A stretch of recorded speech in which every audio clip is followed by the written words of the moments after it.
Hello friends, आज मैं आप लोगों को बताऊंगा यूपी बोर्ड क्लास 8 मैथ्स के अभ्यास 14.2 का क्वेश्चन नंबर 2, जिसमें दिया है कि गुणनखंड करना है। ठीक, तो गुणनखंड करने के लिए सबसे पहले क्या देखते हैं, कोई भी जैसे मान लीजिए कोई भी व्यंजक दिया हुआ है तो गुणनखंड करने का पहला स्टेप क्या है कि जैसे मान लीजिए ये दिया हुआ है तो सबसे पहले हम कॉमन देखते हैं कि इन तीनों में कोई भी चीज़ कॉमन है कि नहीं। अगर कॉमन नहीं है तो दूसरे स्टेप में हम क्या करते हैं, उसका ग्रुप बनाते हैं। जैसे अगर यहाँ पर तो 3 ही पद दिया हुआ है, अगर 4 पद दिया होता तो हम लोग 2-2 का ग्रुप बना करके कॉमन निकालते। ठीक, तो यहाँ पर तो 4 पद भी नहीं दिया हुआ है, मतलब पहला वाला भी तरीका फेल हो गया, दूसरा वाला भी तरीका फेल हो गया।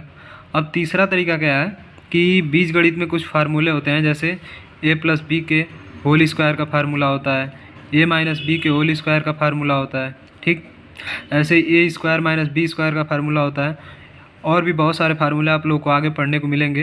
तो अगर ऐसे नहीं होता है तो फिर देखते हैं कि इन सारे फार्मूलों में से किसी पर आ रहा है कि नहीं। ठीक, तो अगर ध्यान से देखें, इस व्यंजक को अगर ध्यान से देखें तो ये a+b के होल स्क्वायर के फार्मूले की तरह से दिख रहा है। अगर मतलब बनाने की कोशिश करें, a+b का होल स्क्वायर क्या होता है, a² + 2ab + b²। अब अगर इसको ध्यान से देखा जाए तो कुछ इस तरह से दिख रहा है। तो चलिए इसको इसके बनाने की कोशिश करते हैं ताकि गुणनखंड हो पाए। तो यहाँ पर देखें अगर, तो 9x की जगह पर हम क्या लिख सकते हैं, 9 किसका स्क्वायर है, 3 का स्क्वायर है, मतलब इसको हम लिख सकते हैं 3x का स्क्वायर प्लस, और 1 तो खुद 1 का स्क्वायर होता है, 1 का स्क्वायर 1 ही होता है, तो यहाँ पर 1 लिख देंगे, 1 का स्क्वायर लिख देंगे। ऐसे ही प्लस 2ab है तो 2 तो ऐसे ही लिख देंगे, और a की जगह पर क्या आया है 3x, तो हो जाएगा 2 × 3x प्लस b की जगह पे क्या है 1, सॉरी यहाँ पे प्लस नहीं होगा, इंटू b की जगह पर क्या है 1, तो यहाँ पर 1 लिख देंगे।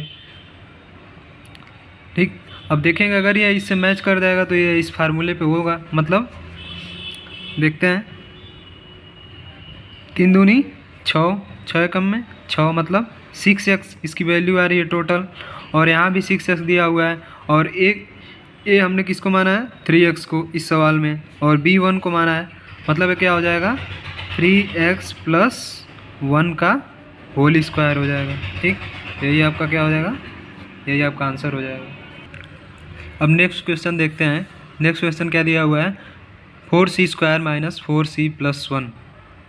तो यहाँ पर बीच में माइनस दिया हुआ है, मतलब यह a+b के फार्मूले पर तो काम नहीं करेगा। तो नेक्स्ट फार्मूला क्या होता है, a - b का होल स्क्वायर होता है। a - b का होल स्क्वायर क्या होता है, a² - 2ab + b²। ठीक, अब 4 2 का स्क्वायर 2 का स्क्वायर होता है, तो 4c² को हम क्या लिख सकते हैं 2c का स्क्वायर माइनस, और यहाँ पर 1 को क्या लिख सकते हैं 1 का स्क्वायर, जैसे पिछले क्वेश्चन में किया था 1 का स्क्वायर खुद 1 ही होता है। ठीक, अब 4c है, लेकिन इसको हमें किस तरह से बनाना है, 2ab की तरह से बनाना है। तो सबसे पहले तो 2 लिख देंगे, और a की जगह पे क्या आया है 2c, उसके बाद से फिर 2c लिख देंगे, और b की जगह पर क्या है 1, फिर 1 लिख देंगे। अब मल्टीप्लाई करके देखते हैं 4c के बराबर आता है कि नहीं। तो 2 और 1 का मल्टीप्लाई करेंगे तो 4 आ जाएगा, और c इसमें पहले से मल्टीप्लाई हो रहा है, मतलब ये जो है इस 4c के बराबर है। तो यहाँ पर हम क्या लिख देंगे 2c माइनस, देखो अब यहाँ पर प्लस नहीं लिखेंगे यहाँ पर, क्योंकि ये a - b के होल स्क्वायर के फार्मूले पे काम कर रहा है। तो यहाँ पर क्या लिखेंगे 2c - 1 का होल स्क्वायर।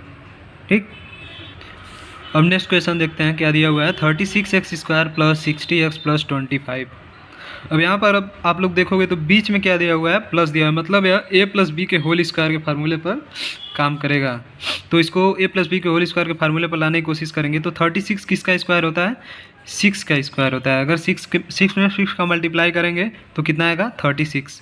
तो यहाँ पर a की जगह पर हम लोग क्या लिख सकते हैं 6x का स्क्वायर, a² की जगह पर, तो a की वैल्यू यहाँ से क्या आ जाएगी 6x। ठीक, प्लस ऐसे ही b की जगह पर हम लोग क्या लिख सकते हैं, जैसे b² की जगह पर 25 दिया हुआ है, और हम लोग जानते हैं कि 25 जो है 5 का स्क्वायर होता है, मतलब 5 में अगर 5 का मल्टीप्लाई कर दें तो 25 आ जाता है।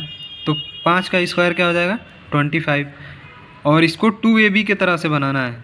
ठीक, तो सबसे पहले तो यहाँ पे 2 लिख देंगे, और ए की जगह पे क्या आया है 6x, और बी की जगह पे क्या है 5। अब देखते हैं इसको मल्टीप्लाई करने पे 60x के बराबर आता है कि नहीं। ठीक, तो 2 में जब 6 का मल्टीप्लाई करेंगे तो 12 आएगा, और 12 में 5 का मल्टीप्लाई करेंगे तो 60 आएगा, मतलब यह 60x के बराबर है। तो इसको हम लोग डायरेक्ट लिख सकते हैं कि यह 6x प्लस 5 का होल स्क्वायर आंसर आ जाएगा। अब नेक्स्ट क्वेश्चन देखते हैं क्या दिया हुआ है, x square plus x plus 1/4। तो सबसे पहले तो यहाँ पर बटा दे करके आप लोग को डरना नहीं है, क्योंकि यह क्वेश्चन बहुत ईजी है।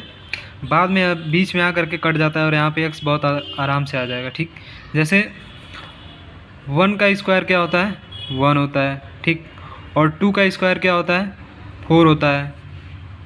तो 1/2 का स्क्वायर क्या हो जाएगा, 1/2 का स्क्वायर क्या हो जाएगा, पहले तो वो 1 का स्क्वायर यहाँ पे 1 हो जाएगा, और 2 का स्क्वायर करेंगे तो 4 हो जाएगा। वही यहाँ पे दिया हुआ है 1/4, मतलब b की वैल्यू यहाँ पे क्या आ जाएगी 1/2। तो चलिए देखते हैं इस क्वेश्चन में, एक्स स्क्वायर प्लस, अभी इसको रहने देते हैं, 1/4 के जगह पर हम लोग क्या लिख सकते हैं 1/2 का स्क्वायर। ठीक, तो यहाँ पर a की वैल्यू कितनी है x है, तो लिख देंगे 2 इंटू ए की जगह पर x प्लस b की वैल्यू कितनी है ये 1/2, तो b की जगह पर क्या लिख देंगे 1/2। ठीक, अब यहाँ पे मल्टीप्लाई हो रहा है। ठीक, तो ऊपर वाले 2 से नीचे वाला 2 कट जाएगा। चलिए इसको एक स्टेप और सॉल्व कर लेते हैं, एक्स स्क्वायर प्लस 2 से 2 कैंसिल, x में का मल्टीप्लाई करेंगे तो x ही आएगा, प्लस 1/2 का होल स्क्वायर हो जाएगा। अब ये जो काट पीट करके आया है वो कितना आया है x, और हमारे क्वेश्चन में भी कितना था x, मतलब यह a प्लस बी के होल स्क्वायर के फार्मूले पे काम कर रहा है। तो इसका गुणनखंड क्या हो जाएगा x प्लस b की वैल्यू कितनी है 1/2, तो x प्लस 1/2 का होल स्क्वायर हो जाएगा, यही आपका आंसर हो जाएगा। अब नेक्स्ट क्वेश्चन देखते हैं क्या दिया हुआ है, a square plus 5a plus 25/4। तो सब में प्लस प्लस दिया हुआ है, मतलब ये a प्लस बी के होल स्क्वायर के फार्मूले पर काम कर सकता है। तो इसके लिए पहले हम चेक करते हैं, तो यहाँ पर तो a स्क्वायर हो जाएगा, a की जगह पे खुद यही दिया हुआ है। ठीक, अब यहाँ पर देखते हैं, जैसे पिछले क्वेश्चन में हमने किया था 1/4 था, तो 1 का स्क्वायर 1 होता है और 2 का स्क्वायर 4 होता है, तो 1/2 का होल स्क्वायर हो गया था। सेम ऐसे यहाँ पर भी करेंगे, 25 किसका स्क्वायर होता है 5 का, और 4 किसका स्क्वायर होता है 2 का, मतलब यह 5/2 का होल स्क्वायर अगर करेंगे तो हमको क्या मिलेगा 25/4। तो यहाँ से b की वैल्यू कितनी आ गई 5/2, तो यहाँ पर हम लोग लिख देंगे 5/2। ठीक, अब ये आपकी a की वैल्यू खुद a ही है 5/2 का स्क्वायर। ठीक, अब a की वैल्यू खुद a ही है और b की वैल्यू कितनी है 5/2, तो फार्मूले में रखेंगे तो क्या होता है a square plus 2ab plus b square, 2 a की जगह पर है और b की जगह पर 5/2। ठीक, अब इस 2 से ये वाला 2 तो कट गया, तो इसके आगे क्या आ जाएगा a स्क्वायर प्लस 2 से 2 कैंसिल, a में जब 5 का मल्टीप्लाई करेंगे तो कितना आ जाएगा 5a प्लस 5/2 का स्क्वायर। ठीक, अब यहाँ पर हम सब कुछ काटने पीटने के बाद से कितना है 5a, और क्वेश्चन में क्या दिया हुआ है 5a, और हम लोग कौन से फार्मूले पे चले हैं a प्लस बी के होल स्क्वायर के फार्मूले पे चले हैं। ठीक, और जहाँ पर a की वैल्यू कितनी है खुद यही है, b की वैल्यू कितनी है 5/2, मतलब इसका गुणनखंड क्या हो जाएगा a प्लस 5/2 का होल स्क्वायर, यही आपका आंसर हो जाएगा।